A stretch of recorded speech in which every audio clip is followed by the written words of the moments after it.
I could do it. I don't need this 3-day orientation in Berkeley. I could just go to Japan and assimilate and be great. The way the activities were planned out, the way that we went through the motions there terrified me of the world. I came so confident that I could just survive in Japan and be great and do cultural things. And by the time those 3 days were up, I was panicking. I was oh my gosh, I know nothing of culture. I know nothing of the world. I know nothing, zero.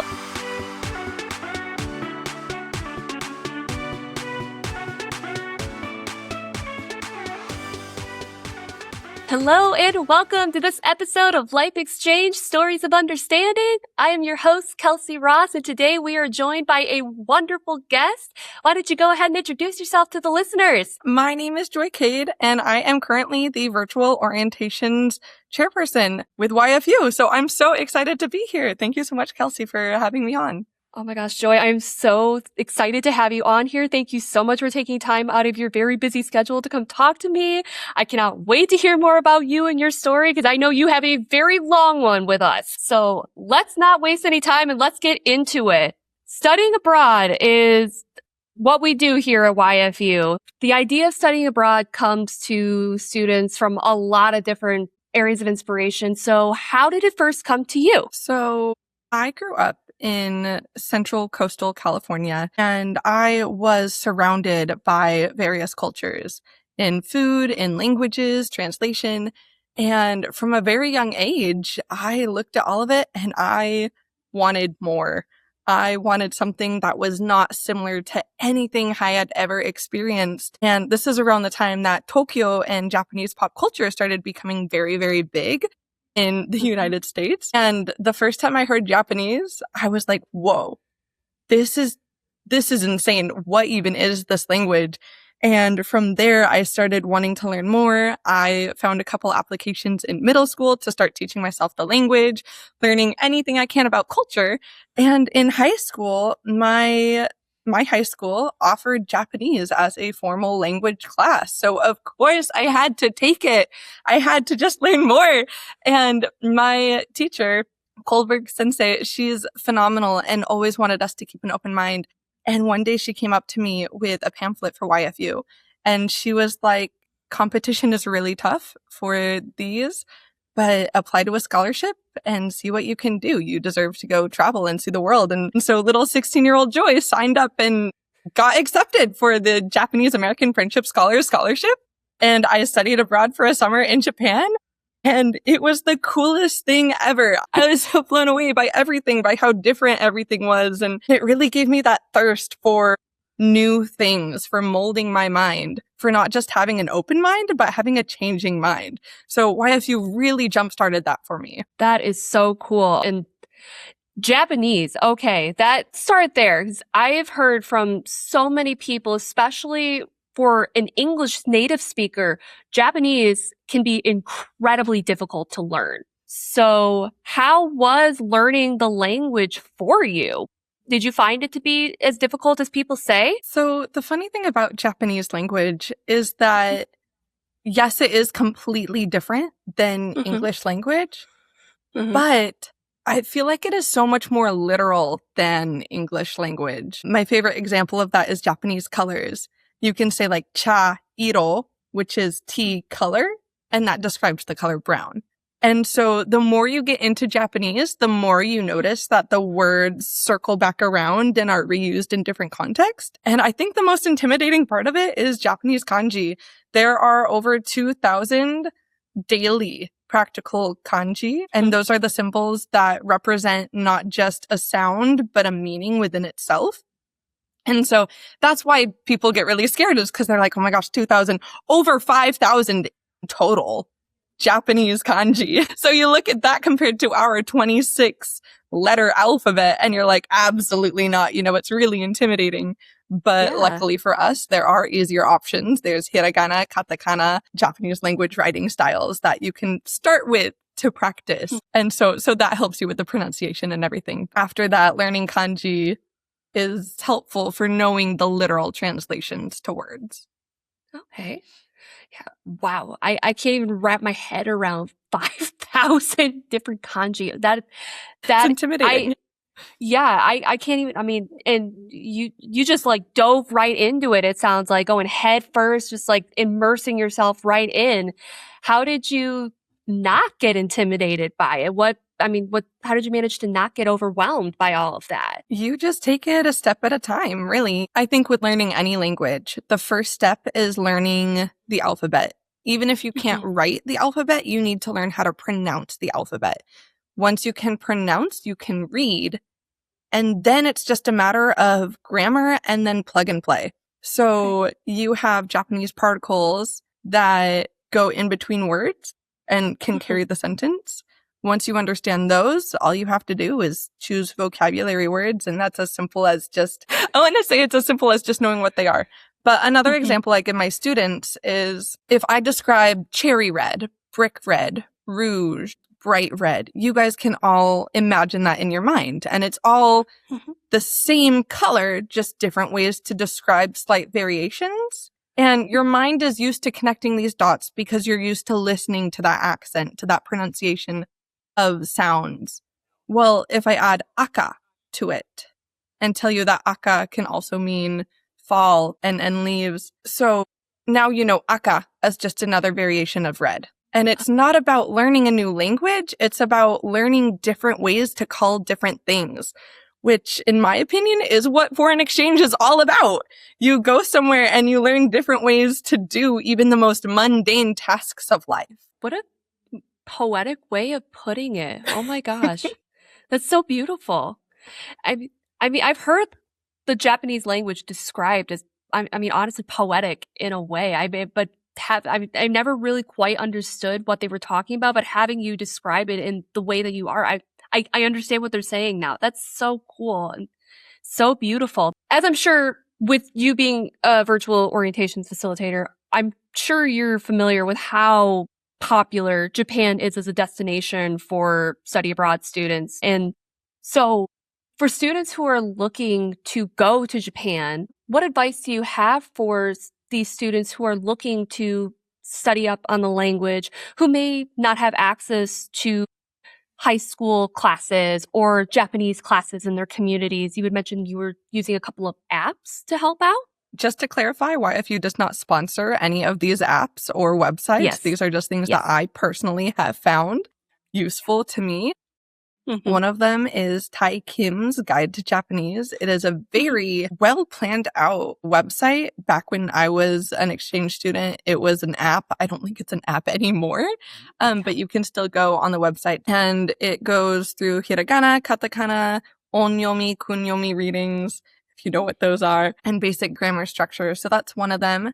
And then listening to music for any country that you go to will sincerely help you learn the language and pronunciation. Yeah, listening to music helps you get the accent in mind, and especially if you can sing along in that new language, it'll help your brain and your mouth kind of click and connect for that language as well. Great tips. Especially the music part.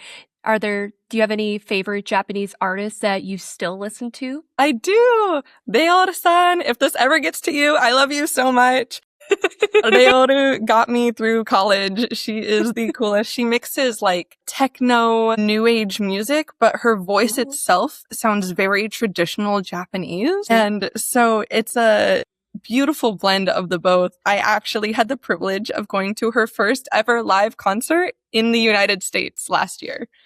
It was at the Seattle SakuraCon, and I got to see her live, and it was unforgettable. I still get giddy thinking about it. Oh my gosh, that's so cool. What a full circle moment. Yeah. That's incredible. I have a feeling there might be quite a few full circle moments with your journey with studying abroad and with YFU in general. So I cannot wait to touch on more of those. But I want to go back to your sensei and having her tell you about the scholarship.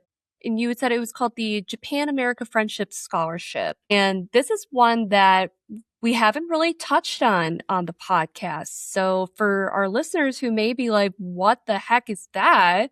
Could you tell us a little bit about it? So 10 years ago was my exchange year, and the Japanese American Friendship Scholarship at the time included 70 students from around the United States. back then, before COVID, we had in-person orientations a lot more often. And so all 70 of us were flown out to Berkeley, California for a 3-day Japanese specific pre-departure orientation. Yeah, it was as hectic as you can imagine. 70 random high schoolers meeting up for 3 whole days. They put us in the college dorms at the University of Berkeley, and every day, I swear they woke us up an hour or 2 earlier. It was really funny. So we all flew in on like on a Friday, and then Saturday morning they woke us up at like 6 a.m. On Sunday they woke us up at 4:30. And then we had to yeah, it was really hectic. And then if I'm correct, it's been a while, but I think we spent 2 full days there and then flew out. So two nights, maybe 3 before flying out. And then all 70 of us were on the same flight to Japan. So that has been fun. I almost feel bad for all of the other passengers because we were so rowdy. But these were good memories. But that orientation specifically. So I had been studying Japanese for the last 3 years at this point. I had been learning about culture. I took a culture class in high school. I, being the 16-year-old that I was so confident that I was going to go to Japan and just fit in. And with YFU, they tell us this fable of colored sunglasses. And the key is you have these sunglasses that you've worn your whole life, but you want to see the way someone else does. So you buy their sunglasses and it just overlaps. So how can you take off your original glasses to see what they see? And spoiler, you guys, you can't. But me, I was like, I've been studying this for so long. Watch me. I will take off my glasses, you guys. I could do it. I don't need this 3-day orientation in Berkeley. I could just go to Japan and assimilate and be great. And so I was there. And I won't get into the details in case you end up in this orientation because it's fun as surprises.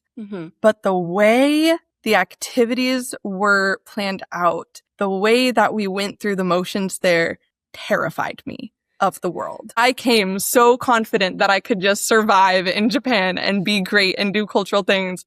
And by the time those 3 days were up, I was panicking. I was oh my gosh, I know nothing of culture. I know nothing of the world. I know nothing, zero. And so it gave me an empty slate to really build upon.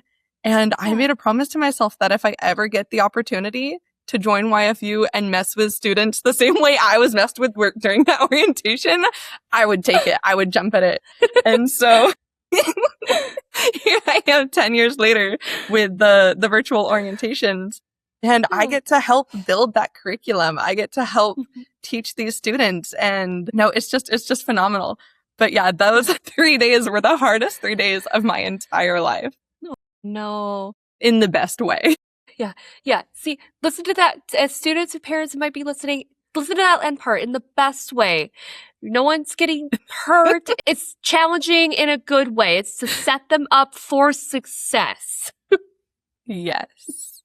But it's good, going in, you go in a little confident, maybe a little cocky, thinking, I've got this in the bag. It's designed to kind of shake you up a little bit and to make you realize, no, you really don't quite know what you're getting into. You're going into a whole new world, a whole new culture. You need to be prepared to humble yourself a little bit, manage your expectations. And it's okay to not be okay, but you're going to get through it. That's what this is all about. I'm glad that you came out on the other side, clearly, and you were able to hop on that plane and get to Japan. So then you finally do make it to Japan. Did you already have your host family placement by the time you made it? Did. So we all flew into Narita International Airport. And for those of us whose host families were within a couple hours away, the host families met them either at the airport or at a rendezvous point. I think it was a hotel. And my host family was down on the southernmost island of Japan, Shikoku.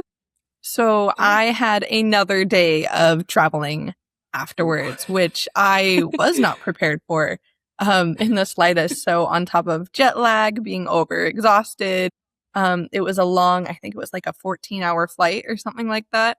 very long flight. I Yeah. had to wake up again for another full day of traveling.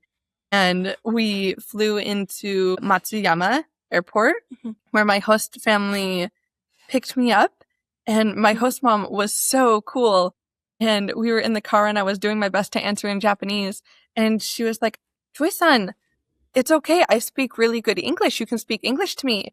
And I laughed and I told her that I was so nervous I forgot my English. Oh. I was trying so hard to study my Japanese that my English was gone out the window. And so,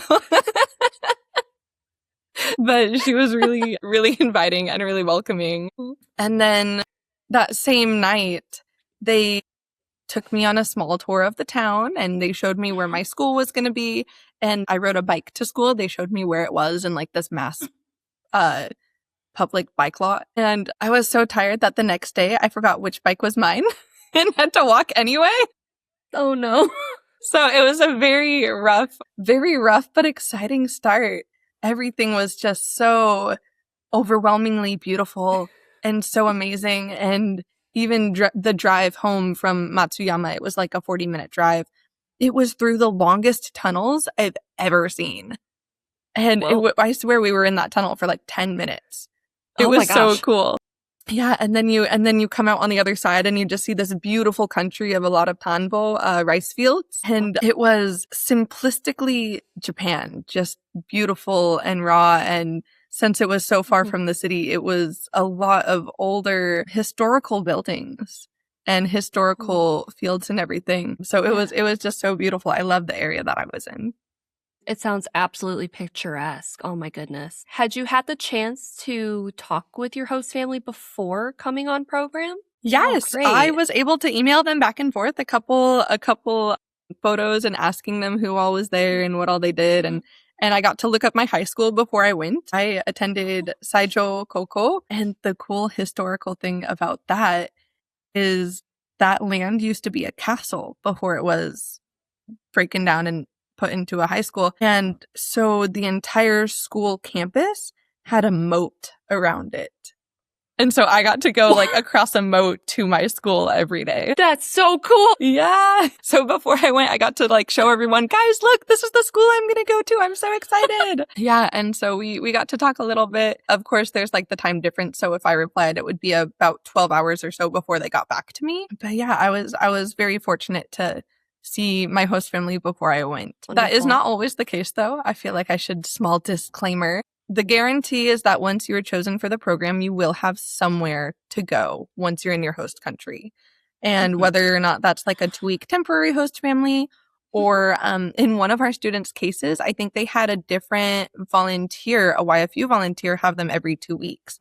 So we were there for about 6 weeks and they had like 3 different host families to see while they were there. And she was notified before we went to Japan, like, hey, this is what's going to happen. But I'm almost jealous of those cases, of those exchange students who get to change host families halfway through because they get to see a whole nother side of culture just by doing that. One of the questions that I ask my students in the virtual orientations is, how far do you have to travel to experience a different culture? Kelsey, do you know the answer to this? I feel like this is a trick. I feel like this is almost like a trick question. No, I don't. It's YFU, so you'd be wise to think it's a small trick question. But I feel like I'm getting set up. You are. I'm so sorry. No, the answer, how far do you have to go to experience another culture, is as far as the person next to you. Okay. Yeah. Yep. Not at all where I was going with that. Yep. It makes total sense. So yes. So for our viewers out there, and you too, Kelsey, if you have siblings and you notice that your sibling is completely different than you, despite being raised under the same household by the same people, that's individual culture. And that's something that I really hope that my students take back from their time abroad, because it is so easy to go to a foreign country and appreciate the differences there because you accept that they're different. You just, oh, it's Germany, so of course they're going to be different in this way, or Japan is different in this way. But if you really break it down into the itty bitties, the person next to you that maybe they do laundry a separate way. They don't separate their lights and darks, but you do. That's a personal preference. That's, in a way, culture. That's just how they're raised. That's how they view their laundry. And so simple differences like that create disagreements in your own home, your own communities. I really hope that my exchange students can take the acceptance of bigger cultural differences and start to accept the smaller cultural differences right in front of them. And those little things that make up culture are the things that you're right, that people, including myself, never even think about. Yeah. You're blowing my mind, Joy. I feel like I'm going through my own virtual orientation. I love it. No, I mean, you're absolutely correct. That's so, these little tiny things that you just don't even think about that are so mundane, that are just absolutely everyday things that like you just take for granted. And I say it just like I talk about it all the time, but I don't really think about it until like you put it in the context that you put it in. And then like, yeah, no, that makes up culture. It's just like kind of rattling around in my head. I'm like, yeah, no. Yeah, of course that's culture. Yeah. Okay, enough about my lessons. Let's get back to you. So, school in the area that was a former castle with a moat around it. And speaking on cultural differences, I'm sure you noticed differences with education going to your Japanese school. So off the bat, what did you notice right away that was different to you? So the school had about 4 or 5 floors. Oh, wow. And even though I was told that in Japan, you have to take off your shoes when you go to school, you'll have indoor slippers, that was not the case in my school. So another kind of culture shock moment for me, because what I was told in my classes was not what happened. So the building was old enough that everyone wore their outside shoes inside. And and so that was the first major kind of culture shock that I had at my school. And then also where I went to school in the United States, the students changed classrooms and each classroom belongs to a teacher. Well, in Japan, the school I went to, it was the opposite. All of the students stayed in the same classroom and the teachers came and went from that room. So in Japan, to my understanding, the reason they do that is so that way the students can really focus on the academics instead of the school lifestyle, if that makes sense. They really honor their school commitments to the point where this is their desk, this is what they're used to, there's no distractions around them because it's everything that they experience every day. And they're really able to give 110% into all of their schoolwork that way. I love that. I had heard with Japanese schools, there was another alumni that we had on the podcast. Her name was Simone. She had talked about in her school how there was really a sense of responsibility that happens within her within her Japanese school and within Japanese schools in general, where like cleaning of the classrooms happens and like lunch happens within the classroom together, and there's a lot of shared responsibility. It sounds like a sense of community that happens within the classrooms that takes place. Did that also happen for you in your school? Yes. So part of the Japanese curriculum in a lot of the schools from very, very young is incorporating, again, those mundane tasks as educational. So you hear a lot about how in like elementary school cafeteria food and lunchtime isn't just another thing they do. It's educational for healthy, balanced meals, regulating foods, and then the students clean up. There is not a single janitor in the high school that I went to because it is the responsibility of the students to clean up their own messes. It builds a better discipline and it also builds a better awareness of what you do. If you have eraser shavings and you shove them onto the floor, you're going to have to sweep that up later, or worse, your classmate is going to have to sweep that up and you have inconvenienced them.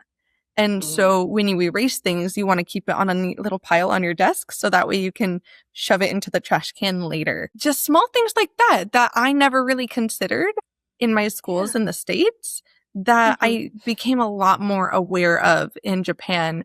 And to take it even further, that cleanliness and taking accountability, there was a whole day of class that we spent the entire day cleaning up the town. Really? Yeah. So we all went out. Every class was assigned a different, I guess, district or area of the town. And we had to go and pick up all the community trash. I love that. How was that for you as an outsider coming in and being ingrained in that community? What lessons did you take away from that experience? I really started respecting my surroundings anymore and paying attention. A lot of times you take for granted that one little paper on the ground or like a cigarette butt or things like that. You just kind of get a blind, what is that, mess blindness, where you don't notice it anymore because it's so common. And so it really refreshed that for me where I was like, oh, yeah, you did just pick up that thing the size of a grain of rice because it was a pink piece of plastic. Like they really were thorough and really conscientious of that. And then because of that day, I was able to notice more of the general area around me. And I started realizing, wow, there really is no trash out here. And so the only piece of litter that I found, and I did pick up and threw it away, was a French fry wrapper that had the American flag printed on it. And I was like, oh no, it's the only trash here. So I felt like it was my responsibility to put that where it lived. Yeah. Of course. Why not? Sure. But with that being aware and keeping your area clean too, something that I see a lot on social media is how often there are vending machines around in Japan. Yeah. And in the area that I live, there were also a lot of vending machines, drinks on the road and everything like that. But one of the kind of taboos in Japan is that you're not supposed to eat and drink while walking or traveling different destinations. There's no really public garbage cans. In the States, you're used to seeing garbage cans a lot more often, or at least where I'm from in the States. Well, in Japan, that's not the case. There's a garbage can next to those vending machines, and that's it. So the expectation is if you buy a drink and you drink it, you really want to take the time to sit there, enjoy the drink, throw it away there, and then continue on. So it has to do with this, again, appreciating your environment, not littering, but being able to slow down and enjoy that drink and then dispose of it all in one place. I feel like when I'm in the States, I'm always on the go. I always have that a piece of bread in my mouth running to class, you know? And so having the reverse of that in Japan, I really slowed down in life and really took the time to enjoy things like that. The counter of that too is if it has a screw cap bottle, you just wait till you get home to throw it away. So in case you do have to take it with you, you're late or something, you make sure that you open it in a place that you can also throw it away, or you just carry it around with you. Gotcha. Okay. And kind of on a similar vein and talking about like trash and Japanese culture, I've heard that there's very, very strict and very, very famous recycling laws in Japan. Yes. What's that about? My host mom explained it to me a little bit, but essentially different types of plastic and different types of paper go to different, I think they go to different facilities, but you separate them at home. So my host mom had I think 4 different bags for various recyclings. And unfortunately, I do not remember all of the laws and the niches of that. But I do know that when you have a bottle in Japan, you are supposed to take off that wrapper and put the wrapper in a different trash receptacle than the bottle itself. They have PET bottles, PET. They say that it's a better type of plastic that is a little bit cleaner to renew. So all of, if not most of, the bottles in Japan that you drink out of are those PET bottles. Good to know. Well, for students who might be going to Japan at some time soon, as I know our summer programs are coming up, you better be taking notes, paying attention. Hope you're remembering this. Also, going back to school and kind of going on along with the culture, friends and classmates, did you find that it was difficult or easy to make friends while you were there? What was the social situation like for you? So me being blonde-haired, blue eyes with lots of freckles, I definitely stood out. So my first day at school, I feel like I was swarmed by everyone and anyone. I did not make very close friends in my classroom since I was there for such a short time. Instead, I was able to join the dance club.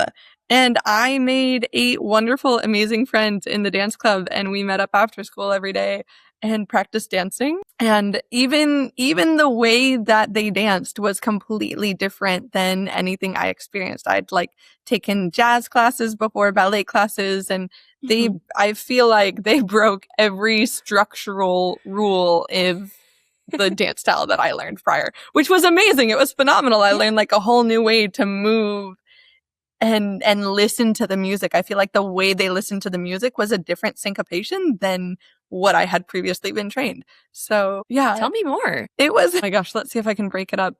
So instead of the just like 1, 2, 3, 4, 5, 6, 7, 8, you would listen to the music. And if it did like da da da, then you would also do like da da da, but off.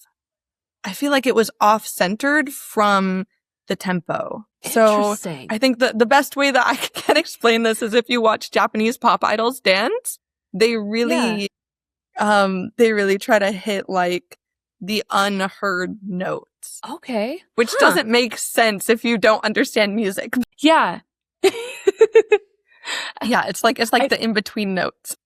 I know what you're talking about because I've seen it before, and I kind of like, I remember watching it being like, it kind of seems like they're off beat, but it looks right, but it's not quite making, something, it's like, it's right, but something's not clicking, and I don't quite understand what's happening, but I like it.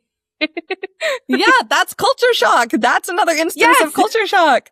And so it's the beautiful of not just accepting differences, but realizing that there are differences. And so it's really cool. And since I was part of the dance team, I was a first year student in the Japanese school. And the first year students were in charge of a flash mob for their community day. And I was part of the dance team.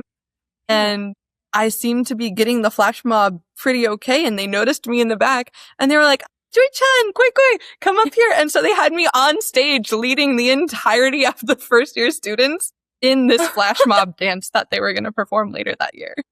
No way. That's so cool.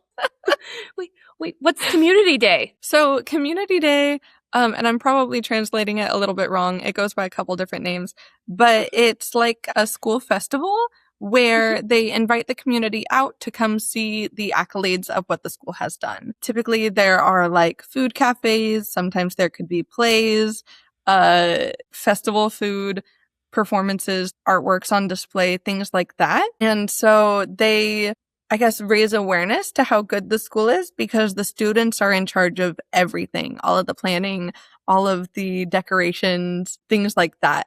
And so it's kind of like a showcase of what the school has done throughout the year, and it has fun activities and things. So alumni can come back and see your parents, family members, things like that. They can kind of tour the school and get a sense of what goes on in daily life. Great.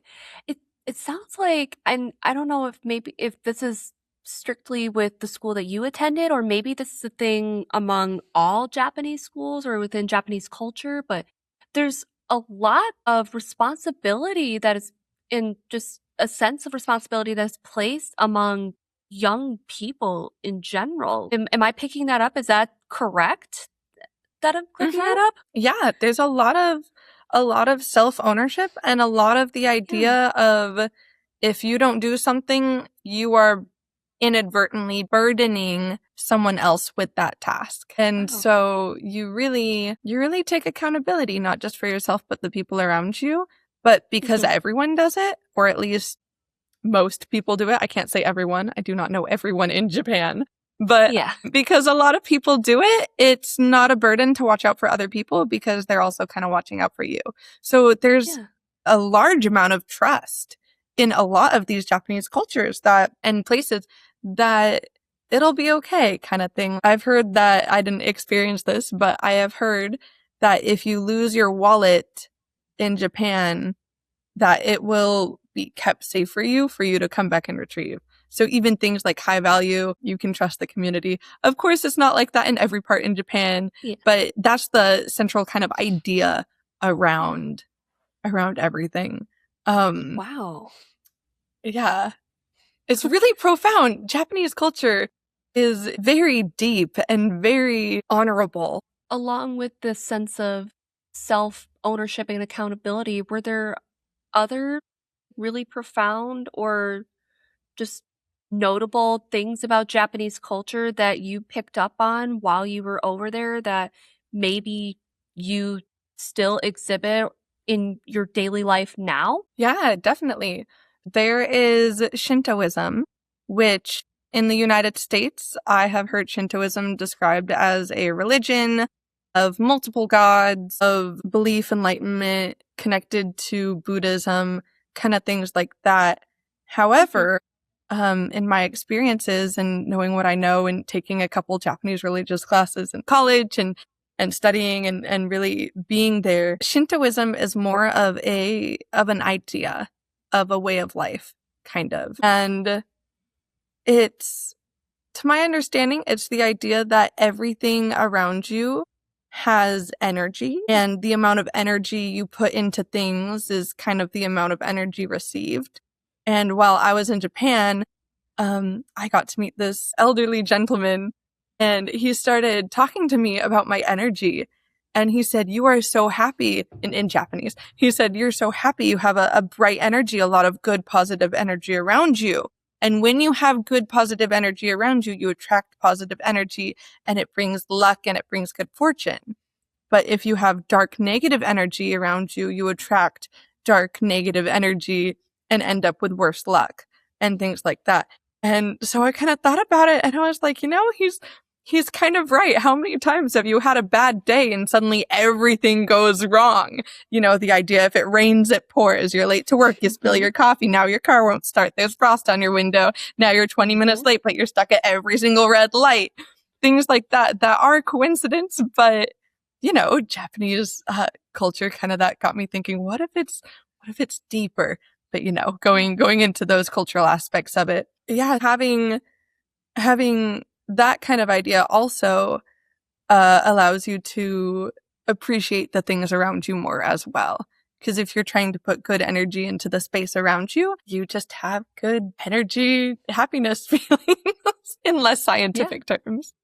Yeah, makes total sense. And that elderly man is completely right. You radiate positive, happy energy. It is, you don't have to be in a room with you to absolutely feel it. You are your name. You are joy. You are joy incarnate. It is very clear. No, I have always heard Shinto described as a religion. I'm glad that you explained it a bit more to give it a better understanding. I appreciate that. Thank you for breaking it down a bit more. Absolutely. I could definitely go into it more, but I'm not entirely sure religious standpoints of everybody watching, so I'll kind of keep away a little bit. But yeah.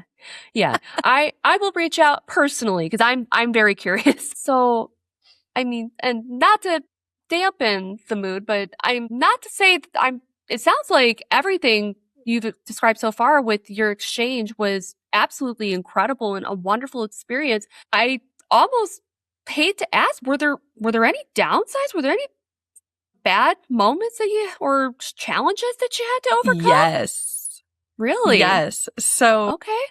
I think one of the biggest ones that really, really hurt, and they didn't mean it this way in any way, shape, or form. It's not like I was in trouble, but I was a distraction in the classroom just by being there. And I did do a couple things that were distracting and bad, apparently. I'll get into that in a minute. But, it was finals week, and since I was such a short-term student, I would not be taking finals. And for these students, these finals mean class placements into colleges, transcripts, things like that. So they really, really are studious. And because I'm a distraction in the classroom, I was put in the library during certain study days. And it was oftentimes just me for upward 5 hours, 6 hours a day, just little hitoriboshi joy, all alone in the library. And it was really, really hard. And a little over halfway through my exchange, I started fighting with my host mom because I didn't want to get up for school anymore. I was really downed to like just be in that environment. And we had one big fight. And because she spoke English, it was easier to yell at her, which is bad. But, but I told her, I started sobbing and I was like, I don't want to go to school. All they do is put me in the library and I don't do anything. I just have my little origami in the library all day. And so she really started to understand and she was like, okay, let me call the YFU local coordinator and see what they say, because as a YFU student, you are expected to go to school. But in my case, I wasn't in school. I was in a little room all day. And so she called the local coordinator, and one of the other foreign exchange students with YFU, she was from Austria. She didn't have school that day. And so I got to spend the entire day with her instead. And I was a lot happier. Cool. Yeah, but things like that, you know, it wasn't my expectation to go to school and be in a little room all day. Yeah. But sometimes, especially because I didn't really understand what was going on in class, I couldn't sit there and focus on what the teacher was saying. And back to the thing I mentioned earlier, in all of my American classes, it was totally cool for me to bring origami paper and make origami figures all day in class. And so I was like, well, I'm in class. Well, break out my origami. And the teacher, the Japanese teacher, stopped the class and he got really close and he was like, Joy, nani suru? And I was like, I'm so sorry. Like, and then in Japanese, I tried to quickly explain, like, I'm so sorry in my American classes. This is okay. Is this not okay here? But then like the whole class laughed and it was like a really funny experience where they were just like, there goes the American girl again, you know? Oh my gosh.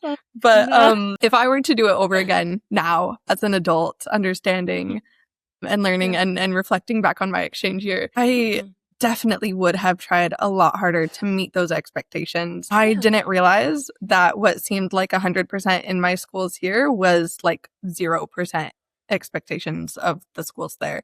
And so now when I host my virtual orientations, I make sure to tell my students going to Japan, hey, you guys, you really have to treat this like a career almost. You go to school, you're going to study in classes, and especially if you're there for the entire year, they might have you take finals. And so you need to treat this as if though it's a very serious like meeting. And that's really hard for you to grasp, especially as a teenager, because I'd never been in professional settings before, but you really need to treat it like such. Yeah. And so I told them too, I was like, even if you don't understand, part of your homework is going back to your host family and translating your homework so you understand what to do for assignments, you know? Yeah. But of course, every exchange year is different and I don't want to scare anybody. Talk to your school, talk to your host family, ask them what their expectations of you are before you panic and think that you have to do an entirely new language in 1 year, especially if you don't have any Japanese speaking requirement. Right now, that's not a condition to traveling to Japan with YFU. I'm here to help you as a local coordinator, as a orientation facilitator. There's a bunch of other amazing volunteers that we get to work with for YFU Japan, including the YFU Japan board of staff, who has been amazing helping us out to, you know, talk to these students about expectations as well. They've gone above and beyond to help us teach our students as well. So there is support. There are resources. And if you make mistakes like I did, congratulations, you're an exchange student. That's all that means. It's okay to make mistakes. And 10 years after my exchange, even now, I think back and I remember things and I have epiphanies of like, oh my gosh, why did it take me 10 years to understand this situation? So I am not done learning from my exchange, and I hope to never be done learning from my exchange, because I crave that, you know, YFU instilled it in me. I crave that forever change, the mind molding, the different perspectives. I cannot tell you how, I can't tell you how often I hear that from alumni, is how they even 5, 10, 20, 30 years after their exchange, they never stop learning from it and how profoundly life-changing it was for them. So, I mean, it's so cool and how incredibly powerful this experience is. It's This is so great. And I feel so like lucky and privileged just getting to watch these students, especially from like the orientation side, watching them when they're first starting and they have no idea what they're getting into. And then Yeah. afterwards, when they come back and seeing how much they've grown, especially with these podcasts and getting to talk to them after they've gone through orientation, after they're even just a little bit through their exchange and they're just about to end, it's profound watching how much they've grown in just a short amount of time. It's so incredible. Yeah. I'm so lucky. It's the coolest job on earth. It's the greatest. Isn't it Oh my gosh.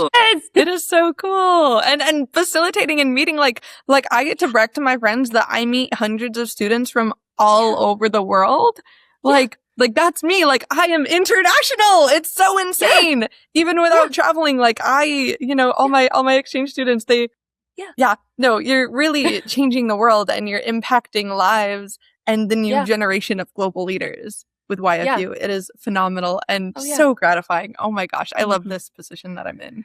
And I mean, clearly how much of an impact it had on you to where, 10 years later, you're still involved. So we definitely, to wrap up how you and your exchange experience ended, your exchange experience was a 6-week program. So do you still keep in contact with your host family after the program? So unfortunately, we lost contact about 2 years after my exchange, which is heartbreaking to me because I'm definitely going back. We have a trip scheduled in April for me and my family to go. But even though I don't talk to them, I almost want to just like show up at their door and be like, hey, it's me, which I may or may not do. I don't know. Spoilers for the future. But I did have a second host family. I went again, not with YFU. I found a community-based exchange program for 2 weeks. It's the Sister City program. So ask your city if they have an international sister city program because you might be able to world travel with them as well. But go with YFU because we have cool orientations. Anyway, I went again the following year and I was in a different place in Japan. And that host family I still keep in contact with. They're a lot younger than my first host family. And so my first host family only had email and like snail mail and no really social media. So that's kind of how we fell off. But my newer host family, my younger host family, they had all the social medias. And so we still keep in contact and our daughters are the same age now and kind of keeping in touch with them has been really fun. And then I do keep in touch with a bunch of my friends from Japan as well. And they're doing pretty good. I have them on like Facebook and stuff. Perfect. Again, another reason we're so lucky with the world of social media, being able to keep in contact with our host families and with the friends that we've made while being abroad. It's really revolutionized so many things. It's so much easier now. That's fantastic. But that must be so exciting, being able to have them do that trip planned. That's so great. I'm so happy for you. Has your family been to Japan before? Or is this going to be their first time? It is their first time. So I have my younger brother and my 2 daughters who are all going. Oh my gosh. It's really cute. My older daughter, she's 2 years old. And she was playing with her toy the other day. And she was going, dame, dame, which is like bad, stop it in Japanese. So she's definitely practicing for her trip. Oh, you're teaching your children English and Japanese in tandem? Yes. They're able to distinguish both languages right now. She's 2 years old, but she has been amazing with language so far. She's been speaking full sentences since like a year and a half. So I was like, we'll just incorporate Japanese with basic phrases and things. So I'll ask her, "Ne, Sayuri-chan, kutsu wa doko?" And she'll be like, kutsu. Found them, mom. And answer in like Japanese. I'll ask her like, where are her shoes? And she'll go get her shoes and kutsu haite. Hayaku, hayaku, put on your shoes, hurry, hurry. And she'll listen and comply in Japanese, which has been really cool. And then we have a neighbor who is from Japan also, and she is teaching her daughter, who is 3, Japanese and English as well. So we get together and have play dates and we have like Japanglish all the time with her daughters. It just goes to show you are never too young to learn a new language. No. And not only, another full circle moment with you, not only are you keeping the love of Japanese language alive, not only are you keeping the love of Japanese culture alive, you're keeping that multicultural element that you had growing up that you had like with your town in Central California alive and your own children's lives. That's so cool. Yeah. Oh my No, gosh. it's a journey and it can be difficult sometimes, but she's so funny. The other day we were at a bookstore and she picks up a novel and I go, honey, you can't read that book yet. You don't know how to read it. And she goes, yeah, I can't read it because it's in Japanese. Like, first off, it's not, but you are also not wrong. You cannot read Japanese right now, honey. Oh my gosh. She sounds like a character. Oh my goodness. Oh, what a legend. So when she grows up, she will definitely travel abroad with YFU. You know, I want that passion in her now at a young age. So that way, when she's old enough, she can apply to scholarships and go see the world and have those mind-boggling revelations that I did when growing up. Incredible. Keeping the family tradition alive. That is so wonderful to see. So kind of backtracking a little bit in your story. So how did you get involved with volunteering with YFU after your exchange ended? YFU 10 years ago was really hard to get in contact with, actually. The moment I turned 18, I tried to apply for multiple like volunteers, local coordinators, to be an interview for students. And I felt like I was talking to a void and it was really, really discouraging. But then, you know, the world changed and COVID hit. And after COVID, YFU was making ginormous strides to rebuild, to modernize, to get people back on board with traveling abroad. And so just on a whim one day, I was like, you know, I still love YFU and I'm still getting newsletters, which is pretty cool. They came up with a new term for volunteer and it's local coordinator. What if I just apply? What if I just kind of put my info out there? And immediately the next day, my area representative reached out to me and was like, hey, Joy, I hear you want to join YFU. And I was like, oh my gosh, that was so fast. It was so easy and painless. You just go on the website, the newly refurbished website, and I applied and she reached out really, really quickly. And I had to pass a background check. I did an interview and a couple training modules and became a local coordinator. So I did that for 2 years before moving. And as a local coordinator, I was really able to branch out into my community, meet exchange students, host in-person orientations, which are so much fun, and support families and host families and students from all over the world. So that was really cool. And then I moved to the island of Guam, which is a U.S. territory. So I'm still able to be a part of YFU USA. But unfortunately, Guam does not have any exchange students. And so I'm no longer a local coordinator, but I am keeping the spirit of YFU alive as a virtual orientations facilitator and chairperson of the orientations. Are you passionate about cultural exchange and building community? Well, then you should become a local coordinator with YFU USA. As a local coordinator or an LC, you'll play a vital role in supporting exchange students and host families in your area. It's a rewarding experience that allows you to make a real difference in the lives of young people while earning a little bit of extra cash. Curious and want to know more? Head to our website with yfuusa.org and join us in fostering global understanding. Wonderful. I was curious why we weren't seeing you at our national pre-departure orientation, but you being in Guam, that makes complete sense. And having your two little ones. Years, yes, those two. But in a couple years, if we're back stateside, then I definitely want to be a huge part of in-person orientations as well. Yeah. I think it would be phenomenal. We have our Japanese pre-departure orientation that has been virtual for the last, I think, 3 or 4 years since COVID. Yeah. And we are really, really wanting to have that back in person. And so look forward the next couple of years. There are things in development. Yeah, stay tuned. I mean, the past few years, even just from the time I joined, we're coming up on my 3-year anniversary here in a few months. There's been so many changes and so much growth and so much just trying to rebuild, especially after the pandemic. And it just seems like it's never the growth is not stopping. We're not trying. And we don't want to stop. We don't want to stop. Right. And I can't wait to see what else happens. I can't wait to see what else we can do. It's especially because of people like you that things like this are happening and growth like this is happening. And it's so wonderful. And I personally just can't thank you and volunteers like you enough. So from me personally and from YFU, just thank you for being here and for continuing to make YFU possible and continuing to stick around and continuing to make the world bleed purple. I truly don't know where we would be without you and our volunteers. It's been a crazy journey. It's going to continue to be one. And especially with the world right now, exchange is more important than ever. Yes, so we need definitely. You. Yes, please. Oh, thank you so much. No, and to our viewers also, if you are an alumni or you would like to be a part of YFU, please do.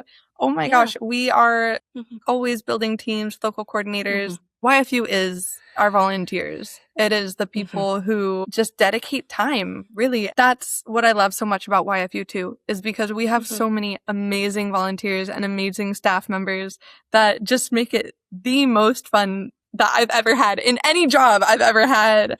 I really feel unity and like connection, and I feel seen as lowly volunteer I am. But yeah, lowly, definitely. no. We need you guys. We need volunteers. We need people. Even just watching this podcast helps us get support from the rest of the world. Absolutely. Even if you haven't been on exchange or been on exchange with YFU, even don't let that scare you off. I haven't been on exchange. I haven't been on exchange with YFU, but I'm still here being a part of all of this because I want to make it happen for you all. I want to make it happen for you students. I want to connect these host families with these incredible students. I love what exchange can do. I've seen the powerful changes that have happened because of it. So, I mean, if you want to be part of that change too, if you want to see how incredible it is, you can be part of it too, even if you're not, you haven't done it yourself. I promise you. There is a place for you. I promise you. There's definitely a place. And even if you don't want to leave the comfort of your home, I will take care of all of your curriculum, the presentations. All you guys have to do is read a couple pieces of papers, plug in, and go. So we try to really make it as painless as possible for your volunteers and for the group that we have doing our virtual volunteering. It definitely has a demand. So if you're interested at all, you can email me, jcade at yfuusa.org.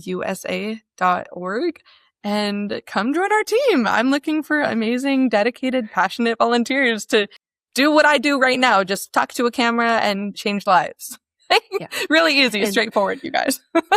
Absolutely. With Joy, you are in incredibly great hands, and I will make sure that her information is in the show notes. So it is super simple to get in contact with her. Don't worry about that. She's got you covered. She's got you taken care of. You are in very, very capable hands with Joy. I promise you. I don't want this interview to end. I don't want to stop talking to you. So I just have a few more questions. We've touched on your incredible experience in Japan. We've touched on your volunteering experience. We touched on why exchange is important and why YFU means so much to you. But, you know, in your own words, what is it about exchange that is, what is it that makes it so impactful? Perspective. Changing your perspective is so important. And it's like the freedom of letting go of the small things that you think are important. So when you go on exchange, yes, you get to see all of these amazing things and experience, but I tell people all the time, you can travel to any country if you just buy a plane ticket, right? You can go there, but you can't live life like the people. And being in high school is the perfect time. High school is kind of the last mandatory social engagement where you are budding as an adult and gaining more responsibility, but you are also expected to be taught.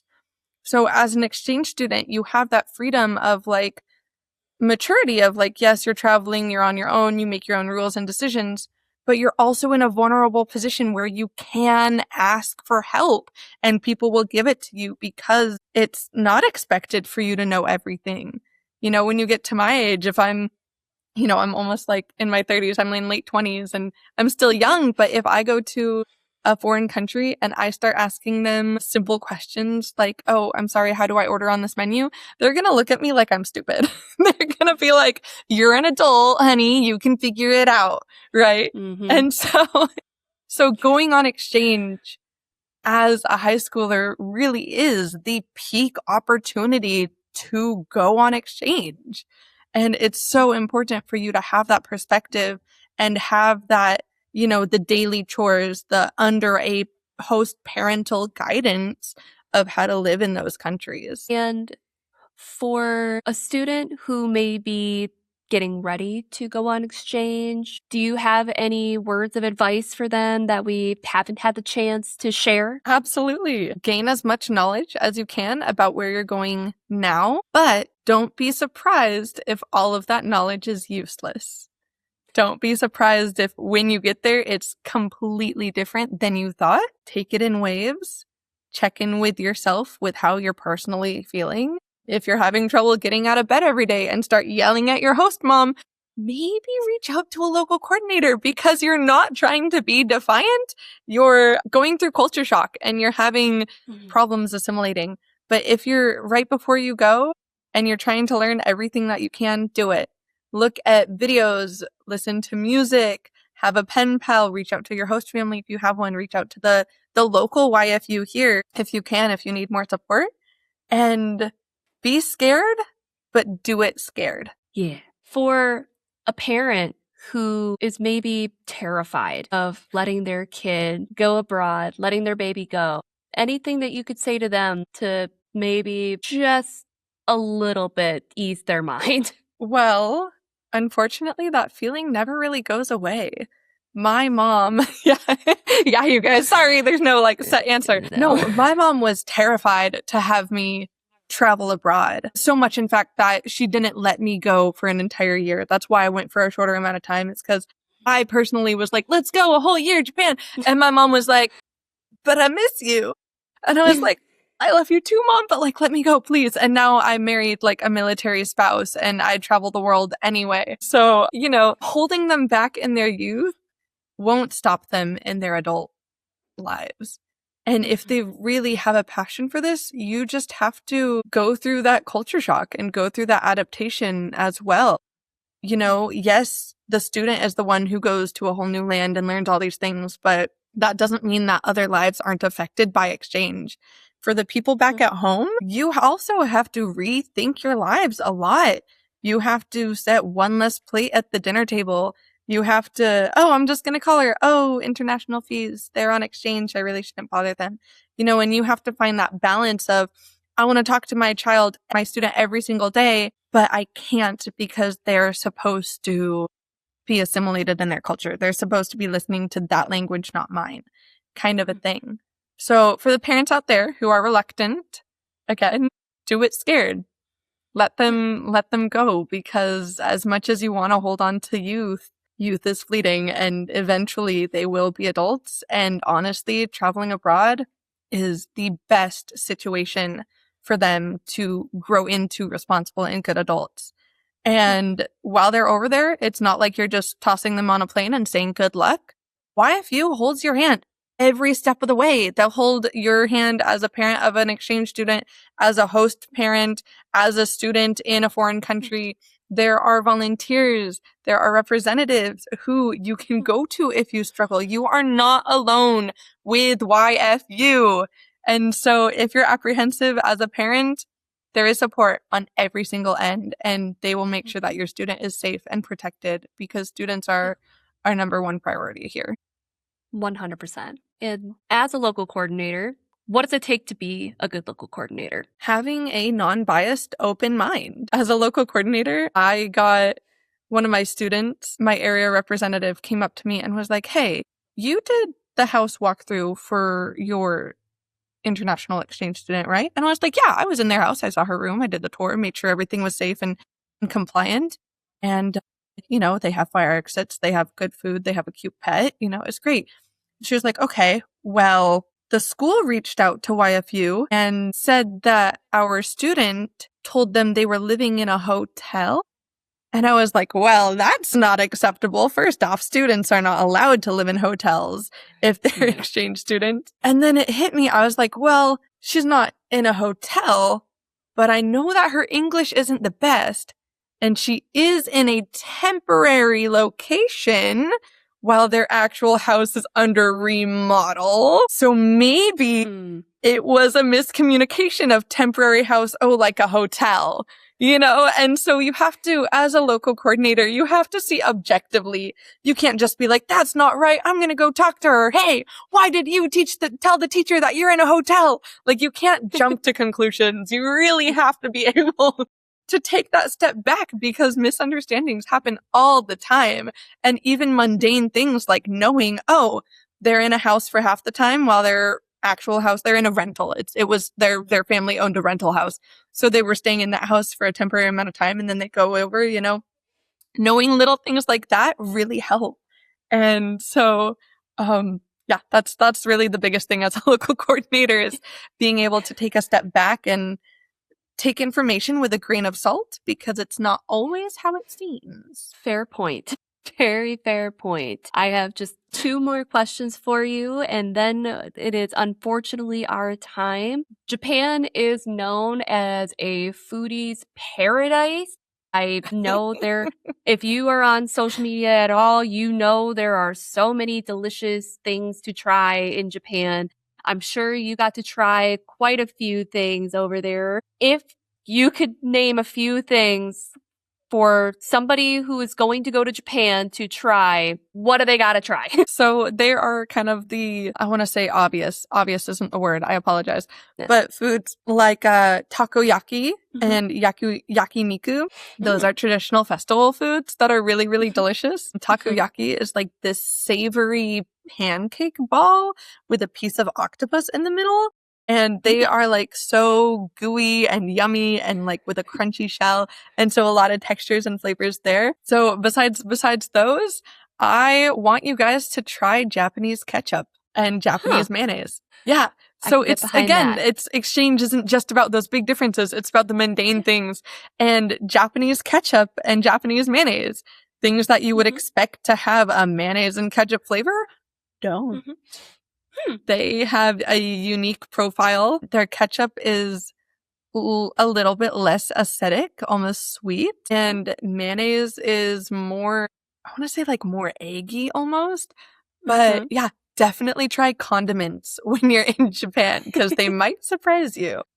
Okay. Interesting. All right. Well, putting that down on the food traveler's bucket list for sure. And finally, Joy, you have so much information, so much knowledge, so many incredible stories to impart on people. I'm sure there are going to be people who want to reach out, who maybe want to continue to keep up with your story. I know you gave your email address earlier for people to reach out. Are there any other ways that people can keep up with you or contact you if they've got questions or if they just want to see what you're up to? I am not too big on social media, unfortunately. That's fine. I don't really post things, so I think email is probably the best way. If I don't reply right away, or actually, better yet, when you email me, go ahead and CC that orientations@yfu.org as well. That way it goes to multiple channels and we can get you guys all set up. Perfect. All right. I will make sure that Joy's email is in the show notes of this episode so that you can reach out to her with any questions that you've got. Joy, I can't tell you how much fun I have had talking with you today. You are your name. You are such a joy to talk to. It's been an absolute pleasure. And thank you so much for sharing your story, sharing your wisdom, and for just sharing your time with me today. Thank you so much, Kelsey. It has been so much fun. We should do this again sometime. Absolutely. We need a part 2, a part 3, a part 500. Well, thank you so much. Thank you. All right, listeners, this has been this episode of Life Exchange Stories of Understanding. I have been your host, Kelsey Ross. Until next time, bye. Listen to Life Exchanged Stories of Understanding now on Spotify, Apple Podcasts, YouTube, and wherever you listen to your favorite podcasts.